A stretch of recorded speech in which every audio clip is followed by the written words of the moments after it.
Hello everyone, Pamela সেশিলের সবাইকে স্বাগত। আজকের রেসিপি গোবিন্দভোগ চাল বাটায় লাউ শাকের ঘন্ট। লাউ শাকের ঘন্ট তো অনেকে অনেক রকমভাবেই বানায়, কিন্তু আমি এই প্রথমবার একটু অন্যরকমভাবে বানানোর চেষ্টা করেছিলাম। আর বিশ্বাস করো, এটা খেতে কিন্তু ভীষণই সুস্বাদু হয়। চলো তাহলে কীভাবে বানিয়েছিলাম শুরু করা যাক আজকের রেসিপি। এখানে নিয়ে নিয়েছি আমি লাউ শাক। তো লাউ শাকটা ভালো করে আমি কেটে বেছে নেব। লাউ শাকটা আমি কেটে নিয়েছি, তো ডাঁটাগুলো আমি আলাদা রেখেছি আর লাউ শাকটা আমি আলাদা রেখেছি। অন্যদিকে আমি 1 টেবিল চামচ মতন গোবিন্দভোগ চালটা প্রথমে মিক্সারের মধ্যে ভালো করে শুকনো গুঁড়ো করে নিয়েছি, তারপর সামান্য একটু জল দিয়ে আবার ভালো করে পেস্ট করে নিয়েছি।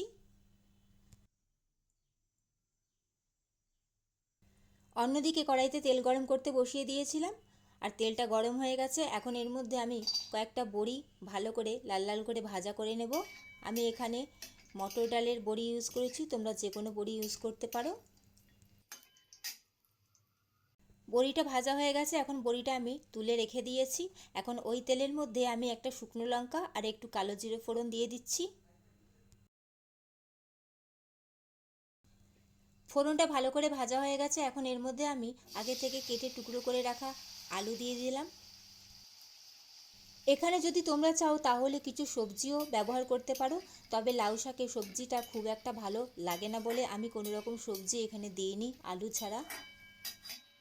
আলুটা আমি 1 মিনিট মতো নাড়াচাড়া করে নিয়েছি। এখন শাকের যে ডাঁটাটা আমি আলাদা করে কেটে রেখেছিলাম সেটা আলুর মধ্যে দিয়ে দিলাম, কারণ ডাঁটা সেদ্ধ হতে একটু সময় লাগে, তাই জন্য আলুর সাথে ডাঁটাটাও আমি দিয়ে দিলাম।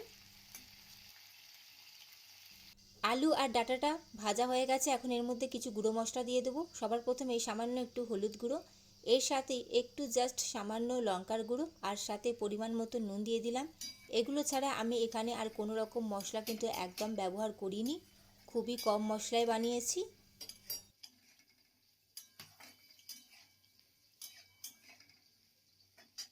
মশলার সাথে আলু আর ডাঁটাটা ভালো করে কষিয়ে নিয়েছি। এখন আমি লাউ শাকটা যেটা কেটে ধুয়ে রেখেছিলাম সেটা দিয়ে দিলাম।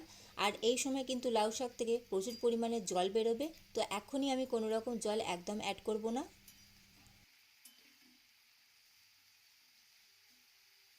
দেখতেই পাচ্ছ কতটা জল বেরিয়েছে, আর আমি কতটা কম মশলা ব্যবহার করেছি, কারণ বেশি মশলা দিলে কিন্তু এর যে স্বাদ আছে সেটা কিন্তু নষ্ট হয়ে যাবে। আমি মশলাটা তাই কম ব্যবহার করেছি।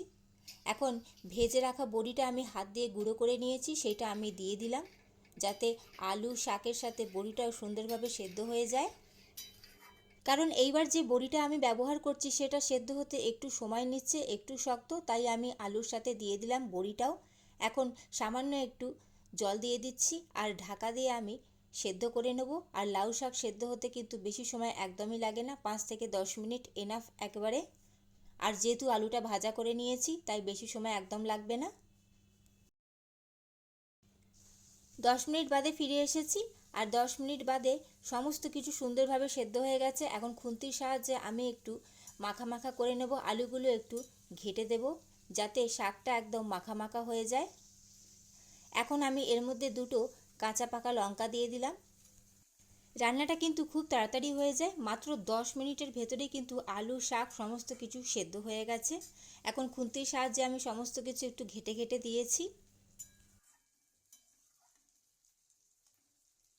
এখন নামানোর আগে ওপর থেকে আমি গোবিন্দভোগ চাল যেটা গুলে রেখেছিলাম সেটা আমি দিয়ে দিচ্ছি, যতটা আমার দরকার ঠিক ততটাই দিয়েছি। আর এই গোবিন্দভোগ চাল গোলাটা দিলে কিন্তু শাকটা একদম মাখা মাখা হয়ে যাবে, যেরকম কর্নফ্লাওয়ার দেওয়ার পর জিনিসটা একদম মাখা মাখা আঠালো টাইপের একটু হয়ে যায়, ঠিক এইটাও ওই রকমই হয়ে যাবে। দেখতেই পাচ্ছ, তোমরা দেখে বুঝতেই পারছো। এর সাথেই আমি 1/2 চামচ মতন ঘিটাও অ্যাড করে দিচ্ছি, যার জন্যে কিন্তু এই দুটো জিনিস দেওয়ার ফলে লাউ শাকের একদম টেস্ট পুরোটাই চেঞ্জ হয়ে যাবে। জিনিসটা কিন্তু খুব সুন্দর হয়ে যাবে। তোমরা যদি এই রকম রেসিপি এর আগে ট্রাই না করে থাকো তাহলে অবশ্যই এই রেসিপিটা একবার ট্রাই করে দেখতে পারো, কারণ ভীষণই সুন্দর হয় এটা খেতে। রেডি হয়ে গেল বন্ধুরা গোবিন্দভোগ চাল বাটায় লাউ শাকের ঘন্ট। কেমন লাগলো তোমাদের আজকের রেসিপি অবশ্যই সেটা কমেন্ট করে জানাবে। ভালো লাগলে অবশ্যই লাইক কমেন্ট শেয়ার করে দিও, এবং অবশ্যই আমার চ্যানেলটি সাবস্ক্রাইব করে আমার পাশে থেকো বন্ধুরা। চলো তাহলে আজকের মতন আসি, টাটা।